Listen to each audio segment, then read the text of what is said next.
What is up, guys? Wheat Penny Collector here. This is my first video in a little while, and it's my first $25 penny box opening in probably a good, I want to say like 8 to 10 months. I think like the end of last summer was the last time I did one of these. So if you're new to the channel, what I do is I crack open a box of pennies from the bank. You can just get them from any bank. All you have to do is ask. And I'm going to search it for wheat pennies especially. That's where my name comes from. That's where this channel started, me going through penny boxes, and then it kind of grew to like a coin-related channel in general. And I look for wheat pennies, Indian heads, you know, I'm never going to find one, but, you know, one can always have hope. 2009 pennies, you know, anything that's interesting. Any foreign coins too, besides Canadians. I don't keep Canadian ones because, I mean, I'm from Michigan, so I get way too many. But, yeah, anyway, I'll let you know whenever I find my first rare coin. Alright guys, it's lucky so far. My first roll, I found a 1958D.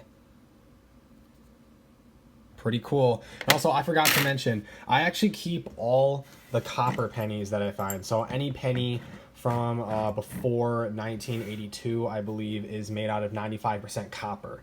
Nowadays, pennies are made out of 95% zinc, so I keep the copper ones.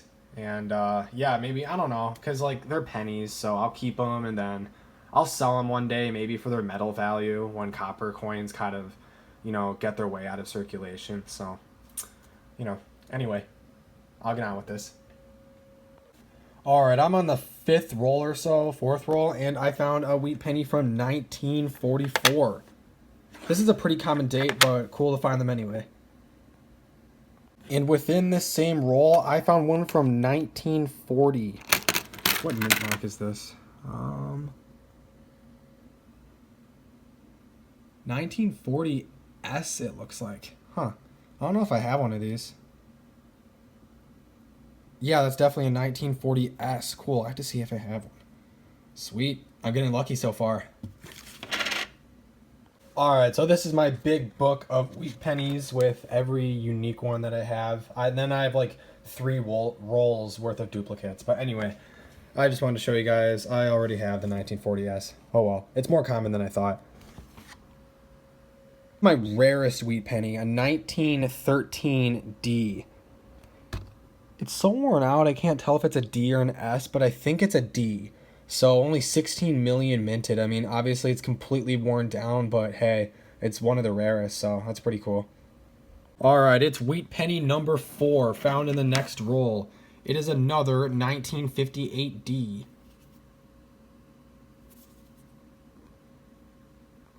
In that same roll, I found a penny from 1955. Sweet. Alright, I'm a little too lucky because there has been 3 wheat pennies in one roll. So let's see what this is from.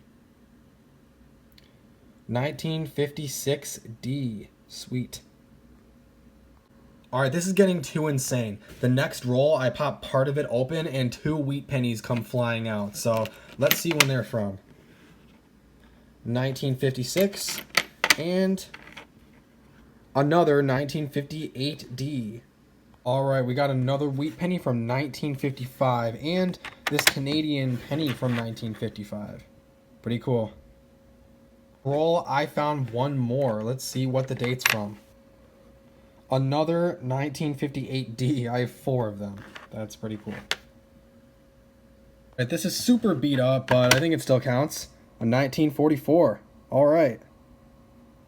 Alright, this definitely has to be one of my best boxes ever. We're at wheat penny number 13, and I barely put a dent through this box. I mean, I feel like we're going to find at least 20 wheat pennies by the time we're done, knock on wood. But anyway, it's another 1953D. Alright, this is insane. The very next roll, another wheat penny comes out, so let's see what it is. Number 14 is a 1951D. Alright. Wheat penny number 16, a 1957D. Wheat penny number 17, let's see it. 1946. Alright, I cracked the roll halfway open and out pops a 1940. Wheat penny number 18. Within that same roll, I found 2 King George pennies from 1942 and 1945. Sweet, I'll definitely be holding on to those. Alright, so now this is wheat penny number 19, and if I find a duplicate wheat penny, I'm just not going to show it after this one. But let's see what this one is. 1957D with some corrosion on it. Sweet. Alright guys, you're not going to believe this, but I found 57 wheat pennies. That's right, 57 wheat pennies. So none of them were that old. My oldest one was 1940. My newest ones were from 1958. So pretty much everything in that range. I mean, it's crazy. The normal amount that you expect to find per box is 8 to 10. And I just found 57. So that's the equivalent of over one roll being entirely comprised of wheat pennies. This is one of my best condition, a 1950S. So I mean, it's it's 70 years old. It's pretty good condition for that. But yeah, I'm so stoked. I mean, this is definitely the best box I'm ever gonna find in my life. Like, I popped a roll open and 2 or 3 wheat pennies flew out in some cases, so I'm super happy about that. These are some 2009 pennies I kept. 3 King Georges, with this one from 1940 being in pretty good shape for its age. This 2017 P, I actually don't have one of these. So in 2017, they commemorated the first release, or I think it was the first release of the Philadelphia Mint by putting a P, or the 100th anniversary of the Philadelphia Mint, by putting a P on the penny as a mint mark. These are just some Young Head Queen Elizabeth, 1955.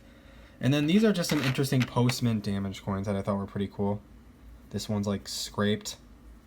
And then this one is just a plate on the back, so that's pretty cool. But anyway, guys, if you're still watching, by the way, and you run like a smaller coin YouTube channel and you just want a shout out, no questions asked, I will give you a shout out on my next video. All you have to do is just leave a comment and then just give a very short description of what your channel does, and I'll read it off and I'll give you a shout out. I'm feeling really nice. So anyway, guys, please like the video and subscribe. See you later.